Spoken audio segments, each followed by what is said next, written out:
First of all, thank you very much for coming in today to talk with us about the new series, Foundations of Health, starting on Ickonic in April. Yeah. So first of all, what is the series about and what is the overall takeaway you want people to get from it?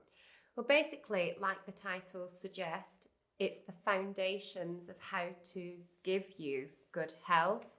And I dive into all topics from what you need to be eating, how you need to be preparing your food, what to look for in your food, what to look for in your environment that can be causing issues, your water supply. And then I have a nice episode that looks at the blue zone. So this is the highest amount of individuals in one area that live to 100 and beyond in good health. Oh, wow. So yes, I looked at those for clues at what we can be doing for better health. Okay, fantastic. So in terms of better health at the moment, obviously where we've had the pandemic for the last 2 years, so people have been sort of fearful to go outside their house. We've had the gyms that have been closed, but takeaways still open. Mm-hmm. Obviously, I think myself included, we've all taken quite a big hit on our health in the last couple of years. So what advice would you give to people to sort of better their health now, to give them that boost, which they haven't had over the last 2 years? Yeah. So yes, exactly. In this time, people have been indoors more and they've not been as active. And because they've been bored, they've not been eating as well. Yeah. And I think we've all fallen into this category, even me included, that even knows about health. So it's about firstly trying to get a positive mindset, because positivity just naturally makes you want to do something better for yourself. Yeah. And the very first thing I do when I want to feel more positive and empowered is do some exercise, or at least get outside and go for a walk. Yeah. Because it can just clear your mind and it makes you feel better about whatever it is that might be worrying you. Yeah. And then just start putting those positive steps in place. Journaling or just writing down what you want to achieve helps you to be more successful as well in what you want to do. So if it's weight loss that you want to achieve, or exercising more, maybe just write down a plan of how you're going to achieve this. So tomorrow I'm going to go for a walk, or I'm going to go for a light jog, and then I'm going to make X, Y, and Z for my meals that week. Yeah. And planning is essential when you want to eat well. Right. So make sure you plan when you're going to start this new phase in your life. So if it's next week, what I would be doing, I'd be preparing a shopping list of what I want to buy, thinking about the foods that I'm going to start preparing, and then start all these motions in action. Okay. And then taking it from there. Yeah. I guess other people might not be very good at just thinking, okay, I'm just going to do it tomorrow, and then you've not made any plans whatsoever. Exactly. So plan, journal, and make preparations for what you want to achieve. So obviously this series is heavily based on nutrition. That's sort of an overall theme throughout the series. So what's the importance of eating, say, fresh organic produce over like a bag of frozen mixed veg that you can buy at your local supermarket? Like, what's the difference between the two? Because obviously on the bag of frozen veg, it still says you're getting one of your 5 a day. So what nutritional value is one higher? Do you get, what's the difference really between the two? So you can get organic food, and then you can get local food, and then you've got the frozen food, and then the non-organic food. So there's lots of different categories of food that you need to start thinking about. Yeah. So ideally, you want for the best, you want local, and you want organic. Right. And this is not only better for you in terms of health, but it's also better for the environment, because you haven't got the haulage and the transportation and all that carbon offset of that plant getting to you. And then from a nutritional perspective, if it's local and it's organic, then the moment that plant has been picked from its tree or from the root, it's starting to die from that period. Yes. So the nutritional content, as it's gone through that journey, will be less and less and less. So you want to shorten the amount of time that it's been picked from that farm till it gets onto your plate. And that's got the highest nutritional value. Okay. And then the frozen foods, I know that they say it's frozen as soon as it's picked, so it's got a higher nutritional value. Yes. But you rarely see organic foods that are frozen, or that'll be my first question.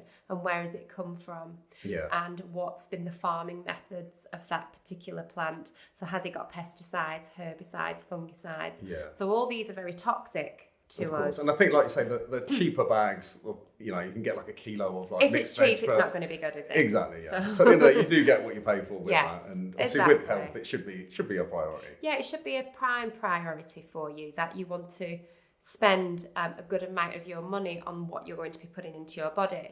But unfortunately, people don't have this connection, and they would rather spend more money on a car, on a haircut, on clothes than what they're putting into their body. Yeah. But you are what you eat. Exactly. And if you want longevity, if you want to look good, if you don't want to age as quickly, if you don't want to be diseased as you get older, then you need to be mindful of what you're putting into your body. Exactly. Just like you would be to a car. So you're not going to put diesel in a petrol car, are you? Yes. So why would you eat fake foods or less nutritionally bound foods? I think the last time I looked, about 11% of people's wages goes on their weekly food budget, which is really low in comparison to some other countries. Yes. So that shows the amount of value that people put on food. It's not very much. It's all about cheap and easy. Exactly. Yeah. So we've got the wrong ethos there. Definitely. And like I say, it's not just about, you are what you eat. It's all about, you are what you consume in a way. So, for instance, you talk a bit about water in the series as well. Yeah. So obviously, myself included, I am guilty of this, going up to the tap, using tap water. I mean, is there anything harmful around drinking tap water over a long period of time? Or do you really insist that people get some sort of filter? Yes, 100%. So I do talk about it in more depth in the series, but in short, hormones are very heavily in our tap water. They cannot be filtered out. The government say it would cost them billions to filter out the hormones from our tap water. Now, this is from all the women on the oral contraceptive pill. So it's going into our water supply, and we're consuming it. Yeah. And the problem with estrogen in this way, boys are getting it when they don't need estrogen in this amount. Yeah. And then estrogen is a growth factor for cancer, so it causes things to grow in the body. Okay. So if you've got excess growths in the body, whether they might be benign or cancerous, then you will have a high amount of estrogen going on in the body. And can this be attributed to what's in your water supply? Exactly. Yeah. And I think in terms of people's overall health, I know that one of the main reasons why people, or quite a common reason why people end up going to the doctors, is over having stomach issues or anything gastronomical. And very common. I mean, I think there's many people out there. Say you go to the doctors for acid reflux or heartburn, and they're very quick to prescribe you with either lansoprazole or esomeprazole, and obviously that just masks and dampens down the symptoms. It doesn't necessarily treat the root cause of what's wrong. So, I mean, would you recommend that people also see a dietitian or a nutritionist as well as their GP? Absolutely. If you want to get to the root cause, I would look for a nutritional therapist or somebody who's trained in functional medicine. Dietitians are trained differently to us because we are more from a naturopathic perspective. So we look for the root cause of where the problem is coming from. Yeah. So in terms of, you gave an example there of acid reflux, the first line from the GP would be to give you like a proton pump inhibitor. Yes. Yeah. And the problem with this is it's reducing stomach acid, but we've got stomach acid there for a reason. So why do we want to be reducing it? Yeah. So stomach acid is there to help digest food. It's there as the first line of defense for your immune system because it's helping to burn viruses, bacteria, any types of pathogens that might infiltrate. So it is important, and what you're doing is you're getting rid of something that the body needs. You're getting rid of something that you need. Yeah. So for something like that, you'd need to find the root cause, whether it might be foods that are problematic, or sometimes it can be more deeper rooted. So it could be further down. It could be down to your beneficial bacteria. So if you go and see a functional medicine practitioner or a nutritional therapist, then they'll be able to dive deeper into that. Yeah. No, I think that it's important, and I think like you say, with things like esomeprazole that are proton pump inhibitors on the stomach, a lot of the reasons why, or part of the reason why some people do get acid reflux in the first place is because they have low stomach acid. So I've had it after. So by having that, you're eliminating the little that you do, and that could then cause a whole host of symptoms after. Exactly. So it actually could be a case that you've not got enough stomach acid, and that's why you're not digesting your food properly, and that's why you're getting a reflux. Exactly. Yeah. So you're actually doing the opposite of what you need. Exactly. Yeah. So, and in terms of, like, say, so we've covered like food and water. In terms of environmental toxins that are around everybody on a day-to-day basis, I mean, I think myself included, we're quite ignorant to these things, these products that we are around. So what exactly are they? What is an environmental toxin, and what should people be mindful of? What should they be looking out for? Well, some things you can control and some things you can't control. So the ones you can control, you should do something about. And these are the indoor toxins that are in everybody's home. So, using burning candles in the house, make sure you get non-toxic ones. Look at your household cleaning products. So these can be have a xenoestrogenic effect on the body, meaning that they mimic estrogen. So they increase the amount of estrogen in the body. And like I explained to you before, they can cause excess growths in the body and cancer.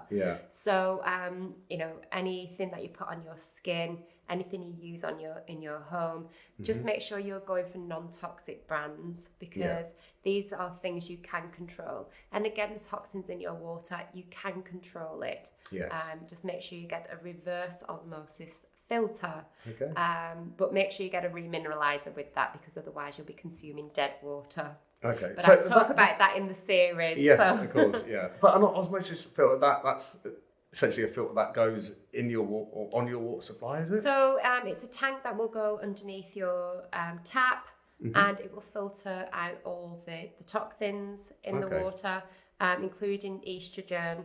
And I think that is the best one you can get for fluoride as well. Okay, brilliant. And but you don't want to be consuming water that's got no minerals in it, because through osmosis, the body will try and rebalance it, so it will start to strip you of your own minerals.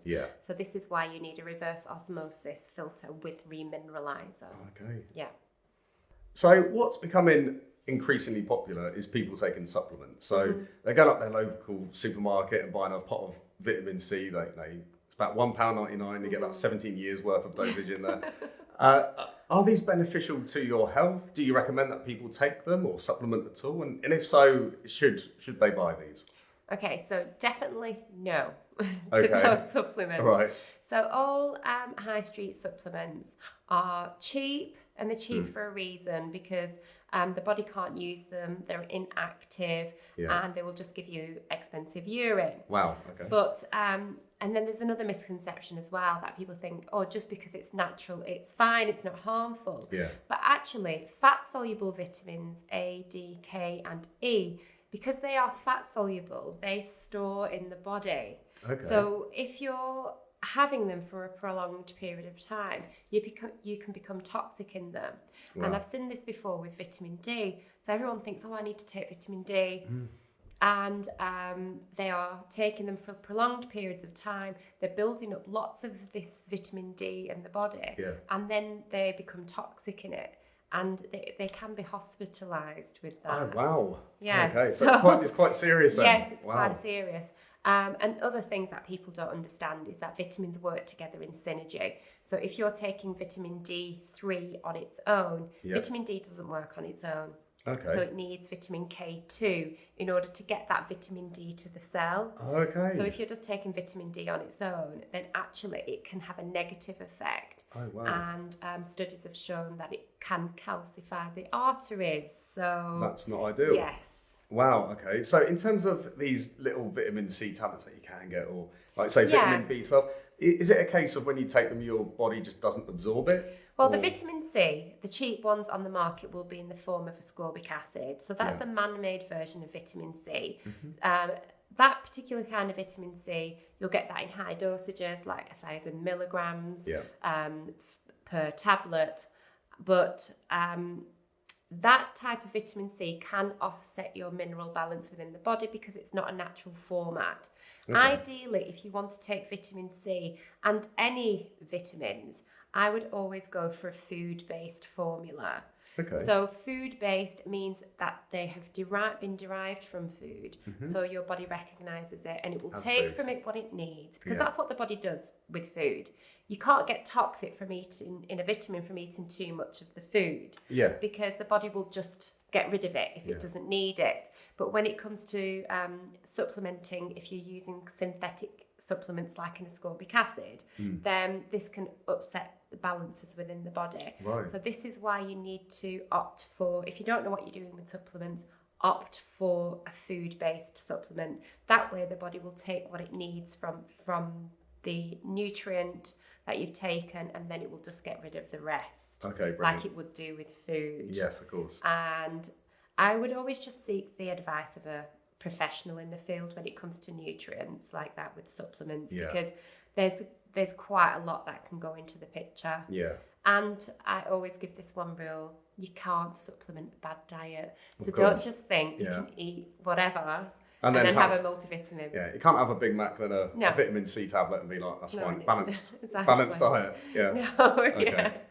Wow, that's really interesting. Well, thank you very much for coming in today's You're chat with us about this. And yeah, really look forward to seeing the series, which I believe is out in April. Yes, absolutely. I'm looking forward to seeing it as well. Brilliant. Thank you very much, you. Daniela. Bye.